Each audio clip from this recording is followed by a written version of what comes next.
დამირეკა პირველი არხის ხელმძღვანელობამ.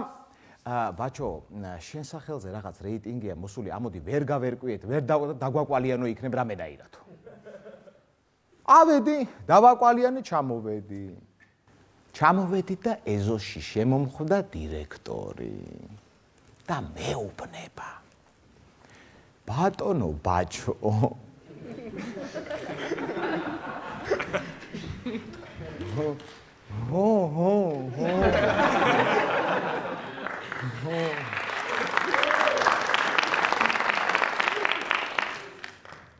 რა იყო ვასიკომ?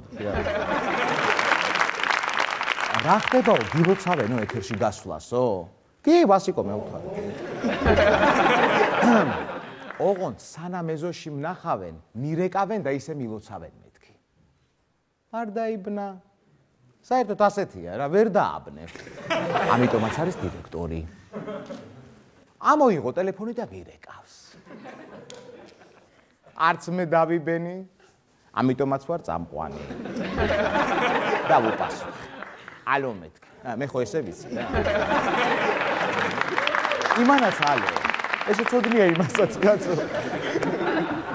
ბაჩო, გილოცავ ეთერში გასვლასო. მეთქი ძალიან დიდი მადლობა ეს, მაგრამ ეს დირექტორთან საუბრობ არ მცალია მეთქი. გააგრძელა მაინც კაცო.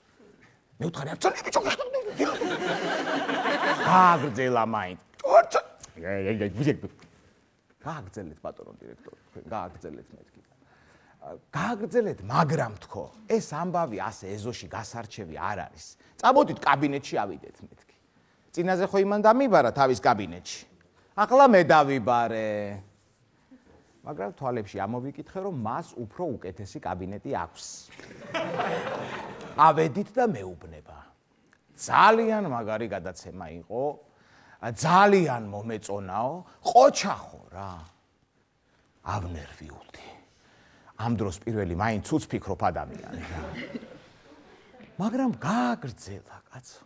შეუდარებელი იყავიო, ძალიან მაგარი იყავიო. შენი გადაცემა მარტო პირველ არხზე კი არა, მეორე არხზეც უნდა გავუშვათო და ამ მეორე არხზე ახლა მე ხარ.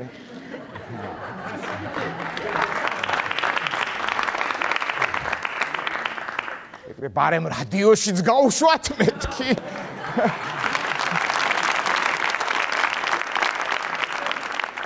პრინციპში მე ისეთი სპონტანური ვარ, შეიძლება უცებ ჰოპ და რადიოში გავიდე.